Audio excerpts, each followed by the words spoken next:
-16 -17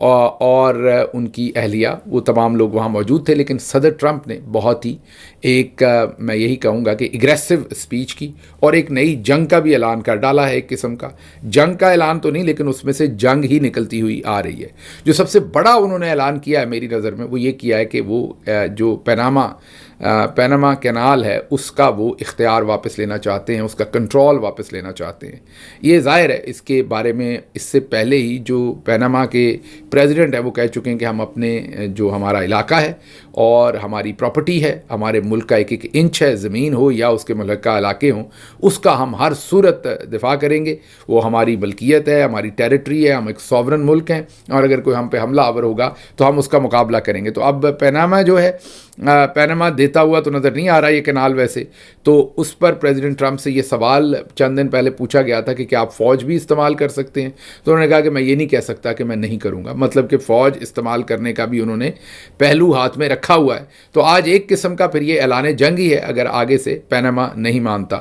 اچھا، اب president Trump نے یہ اعلان تو کر دیا، لیکن آپ کو تھوڑا سا یہاں بتا دیں کوئکلی کہ یہ جو پیناما کینال ہے اس کی اہمیت کیا ہے. پیناما کینال جب تک نہیں بنی ہوئی تھی تو جو امریکہ کی ایکسیس تھی پیسیفک اوشن، مطلب پچھلی طرف چائنا بھی کہہ لیں ایک طرح سے، تو جاپان خصوصی طور پر، آسٹریلیا خصوصی طور پر، اس طرف جو ایکسیس تھی اس کے لیے امریکی جو بحری جہاز تھے، سمندری جہاز تھے، ان کو ہزاروں میل ایکسٹرا سفر کرنا پڑتا تھا اور پورے ساؤتھ امریکہ کی جو زمین ہے جو اس کے اوپر سے گزر کے پھر جا کے وہ پیسیفک اوشن میں جاتے تھے. تو پیناما کینال اس کے لیے بنائی گئی تاکہ اس کو شارٹن کیا جائے، جس سے ہزاروں میل کا سفر بھی بچا اور کئی مہینے لگتے تھے بحری جہازوں کو، ایکسٹرا مہینے میں کہہ رہا ہوں، کئی مہینے سمندری جہازوں کو ایکسٹرا لگ جاتے تھے جب وہ پورے ساؤتھ امریکہ کے اوپر سے گھوم کے پیسیفک اوشن میں جاتے تھے. اس کے لیے سب سے پہلے تو یہ ساری ٹیریٹری جو تھی وہ کولمبیا ایک ریاست تھی، ملک اس کے نیچے تھی ساری، اس کو توڑ کے 2 حصوں میں کیا گیا اور اس میں سے پیناما کو پہلے تو الگ کروایا گیا. یہ جو ساری توڑ پھوڑ تھی، یہ جو پیناما کو انڈیپینڈنٹ کروایا گیا تھا، اس میں بھی کہا جاتا ہے کہ امریکی ہاتھ تھا اور امریکہ نے پہلے تو جو کولمبیا کی ریاست تھی اس کے ٹکڑے کیے، مطلب اس میں سے پیناما کو الگ کیا. جب ہو گیا تو پھر انہوں نے پیناما کے بارے میں جو ہے وہ بات چیت شروع کی اور انہیں کہا کہ یہاں پر ہم نے یہ کینال بنانی، بالکل ویسے ہی جیسے سوئس کینال ہے اس طرف ایجپٹ کی طرف، اور وہاں سے جو سمندری جہاز ہیں وہ تیزی سے گزر سکتے ہیں. تو جب امریکہ کا یہ ایگریمنٹ ہو گیا اور شاید 10-12 سال لگے اس کینال کو بنانے میں، یا شاید اس سے بھی زیادہ، اس پر مختلف جو ہے وہ رائے ہے. ٹرمپ صاحب نے تو آج شاید 38,000 کہہ ڈالا اگر میں غلط نہیں ہوں، کہ اتنے لوگ اپنی جان سے گئے تھے اس کینال کو بناتے ہوئے، لیکن جو نمبر ہمارے پاس اویلیبل ہے وہ شاید 5800 ہے. 5800 لوگوں کی زندگیاں ضائع ہوئی تھیں یا زندگیوں سے گئے تھے یہ پیناما کینال بناتے ہوئے. بہت ہی مشکل پروجیکٹ تھا اور اکارڈنگ ٹو پریزیڈنٹ ٹرمپ اس وقت تک یہ دنیا کا، اس وقت جب یہ بنا اور کھولا گیا تو انسانی جو بھی دنیا میں پروجیکٹ بنے وہ سب سے مہنگا پروجیکٹ جو ہے وہ پیناما کینال تھا اکارڈنگ ٹو پریزیڈنٹ ٹرمپ. 1914 میں اس کو کھولا گیا اس کینال کو، اور اس کے بعد اس میں سے ظاہر ہے شپس گزرنے شروع ہوئے. 1914 سے لے کے 1977 تک یہ پوری طرح سے امریکہ کے کنٹرول میں رہا. امریکہ نے اس کو کیونکہ بنایا تھا، اس میں 10 میل کی ایک ایسی پٹی تھی جس کے اوپر پورا امریکہ کا کنٹرول تھا. اور یہ کینال تو ظاہر ہے لمبی ہے 10 میل سے، لیکن اس کے اوپر پوری کے اوپر امریکہ کا کنٹرول رہا اور امریکہ ہی سے 1977 تک مینج کرتا رہا. 60s کا جو اوائل تھے اس کے اندر پیناما کے اندر بڑی انریسٹ ہوئی، وہ امریکہ کا قبضہ نہیں چاہتے تھے، اس سے چھڑوانا چاہتے تھے اور انہوں نے پھر اس کے اوپر بہت مظاہرے کیے. ایک دفعہ گولی چلی، لوگ وہاں پر بہت سارے جاں بحق ہو گئے. اس کے بعد پھر امریکہ نے ان سے بات چیت کرنی شروع کی. تو جو صدر جمی کارٹر تھے انہوں نے ان کے ساتھ پھر ایک معاہدہ کیا اور انہوں نے پیناما کینال جو تھی اس کا ایک شیئرنگ بیس کے اوپر اس کا کنٹرول جو ہے وہ آدھا پیناما کو دے دیا، آدھا خود رکھا، مل کے کنٹرول کریں گے. اس وقت جو صدر ریگن آ رہے تھے آفس میں، انہوں نے کہا تھا کہ جو پیناما کینال ہے وہ ہمارا ہے، امریکہ کا ہے اور اس کے اوپر کوئی نیگوسیشن نہیں ہو سکتی. بہرحال پریزیڈنٹ جمی کارٹر جن کا حال ہی میں انتقال ہوا، انہوں نے یہ پیناما کینال کے اوپر ان کا جو استحقاق تھا پیناما کا وہ ایکسیپٹ کیا تھا اور جسٹیفیکیشن بھی دی تھی کہ یہ ان کی لینڈ ہے انہی کی زمین پر ہے، اور انہوں نے کبھی ہمارے سے ایگریمنٹ جو ہے وہ یہاں پر کوئی سائن نہیں کیا تھا، ہم نے خود ہی ڈکلیئر کیا ہوا تھا، تو انہوں نے پاناما کو اس کا ایکسیس دے دیا، اور اس میں یہ بھی ایگریمنٹ ہوا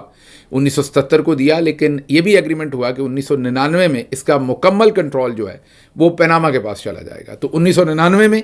اس کا کنٹرول مکمل پاناما کو مل گیا، اور اس کے بعد اب وہاں پر جو جہاز گزرتے ہیں، ایک تو آپ کو بتاتے ہیں کہ بڑی انٹرسٹنگ ہے یہ ساری، کیونکہ دونوں طرف سمندر ہے، درمیان میں خشکی تھی، تو پہلے تو اس خشکی کے اوپر ایک مصنوعی طریقے سے ایک وہاں پر جھیل بنائی گئی۔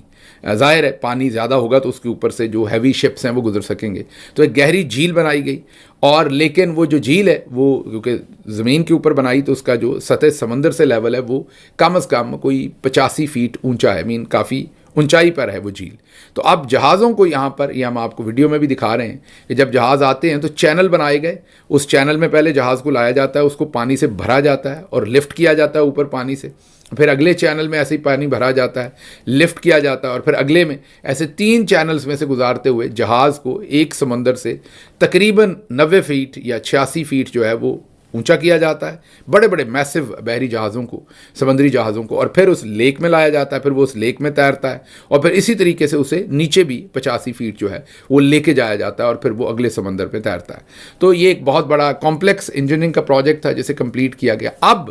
بات لمبی ہو گئی، لیکن اس کا میں بیک گراؤنڈ آپ کو دینا چاہتا تھا۔ اب صدر ٹرمپ کہتے ہیں کہ اس کا میں نے ہر صورت کنٹرول لینا ہے،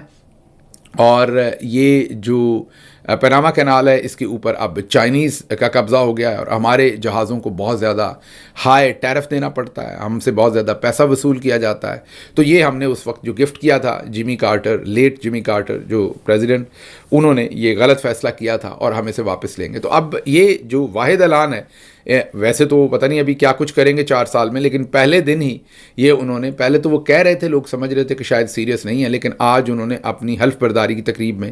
اس چیز کا اعلان کر دیا کہ اس کا ہم کنٹرول لینے جا رہے ہیں، وچ سیز کہ شاید یا تو نیگوسیشن ہوگی پاناما کے ساتھ یا پھر جنگ ہوگی۔ اور بھی انہوں نے اہم اعلان کیے ہیں، 2 تو انہوں نے ایمرجنسیز آج اناؤنس کر دی ہیں۔ ایک تو انہوں نے کہا ہے کہ بارڈر پر جو بھی غیر قانونی امیگرنٹ آئے گا اسے وہیں سے پکڑ کے واپس بھیج دیا جائے گا۔ تو ایک تو یہ بڑا اعلان کیا کہ جو اللیگل امیگرنٹس ہیں ان کو جو ہے فوری طور پر ملک سے نکالا بھی جائے گا، اور بارڈر پر بھی ان کو اندر داخل نہیں ہونے دیا جائے گا۔ دوسری ایمرجنسی انہوں نے انرجی کی قیمتیں کم کرنے کے بارے میں انہوں نے کہا ہے کہ ہمارے پاس تیل اور گیس کے وافر ذخائر ہیں، لیکن ہم اسے نکال نہیں رہے۔ ایک ان کا جملہ ہے ڈرل بیبی ڈرل، تو انہوں نے کہا کہ اب ڈرل بیبی ڈرل ہوگا، ہم ڈرلنگ کریں گے، اپنی گیس اور جو آئل پروڈکٹس ہیں وہ نکالیں گے، اور انرجی کی جو کرائسس ہے امریکہ کے لیے، پرائسز ہائی ہیں، ان کو ہم نیچے کریں گے۔ تیسرا بڑا اعلان انہوں نے کہا کہ اب 2 ہی جنسیں ہوں گی امریکہ میں، 2 ہی جینڈر ہوں گے، مرد اور عورت۔ اس میں اصل میں یہاں پر یہ ایک لمبی بحث ہے، لیکن شارٹ بتا دوں کہ یہاں پر ایک ایشو چل رہا ہے، یا ایک کنسرن چل رہا ہے، یا ایک ڈبیٹ چل رہی ہے کہ بہت سارے لوگ جو ہیں وہ پیدا اگر وہ مرد ہوئے ہیں تو وہ اپنے آپ کو آئیڈینٹیفائی ایز اے عورت کروانا چاہتے ہیں۔ کسی بھی وقت انہیں لگتا ہے کہ اب میں عورت ہوں، تو وہ ڈاکٹر کے پاس جائیں یا کہیں بھی جائیں تو وہ کہتے ہیں کہ میرا جینڈر آج کے بعد عورت لکھا جائے، وہ عورتوں والا ہی باتھ روم استعمال کرنا چاہتے ہیں، تمام چیزیں۔ اسی طرح سے کچھ خواتین پیدا ہوئی ہوتی وہ ایک فیمیل کے طور پر، فیمیل باڈی پیدا ہوئیں، لیکن وہ اپنے آپ کو بعد میں آئیڈینٹیفائی کروانا چاہتی ہیں ایک مرد کے طور پر۔ تو اس طرح کی چیزوں کے اوپر پریزیڈنٹ ٹرمپ نے اب جو بیان دیا ہے کہ 2 ہی جینڈر ہوں گے، مرد اور عورت، اپنی مرضی سے لوگ جو ہیں وہ جینڈر بعد میں چینج نہیں کر سکیں گے غالباً۔ ابھی وہ اس کی مزید ڈیٹیل بھی بتائیں گے، جو مجھے سمجھ آیا وہ یہی ہے۔ اس کے بعد انہوں نے کہا ہے کہ جو دوسرے ممالک ہیں، نام لیے بغیر، ان کا اشارہ چائنا پہ تھا، چائنا کے اوپر ٹیکس اور ٹیرف لگائیں گے، اور تاکہ امریکہ امیر ہو، امریکہ کی منڈی تک اگر رسائی حاصل کرنی ہے اور امریکہ کو چیزیں بیچنی ہیں تو ہم ہائر ٹیکس لگائیں گے، تاکہ امریکہ جو ہے وہ امیر ہو، امریکی لوگ امیر ہوں، اور ہم دوسرے ملکوں کو امیر نہیں کریں گے اپنے بزنس سے، بلکہ ہم چاہیں گے کہ ہمارے ہاں یہ سب کچھ جو ہے وہ پیسہ ہمارے پاس آئے۔ پھر انہوں نے John F Kennedy, Robert Kennedy, John F Kennedy آپ کو پتہ ہے سابق امریکی پریزیڈنٹ، ان کو ڈیلس ٹیکسس کے اندر ان کو مار دیا گیا تھا جان سے، اور ان کی جو قتل کی ساری تحقیقات ہیں وہ ابھی تک کلاسیفائڈ ہیں، اور پھر ان کے بھائی رابرٹ کینیڈی کو بھی قتل کر دیا گیا تھا، ان کی بھی تمام تفصیلات کلاسیفائڈ ہیں، اور مارٹن لوتھر کنگ کو بھی قتل کیا گیا تھا، ان کے قتل کی بھی تفصیلات کلاسیفائڈ ہیں۔ انہوں نے ان تمام تفصیلات کو، تینوں کو ڈی کلاسیفائی کرنے کا بھی اعلان کیا ہے۔ پھر جو پریزیڈنٹ ٹرمپ کی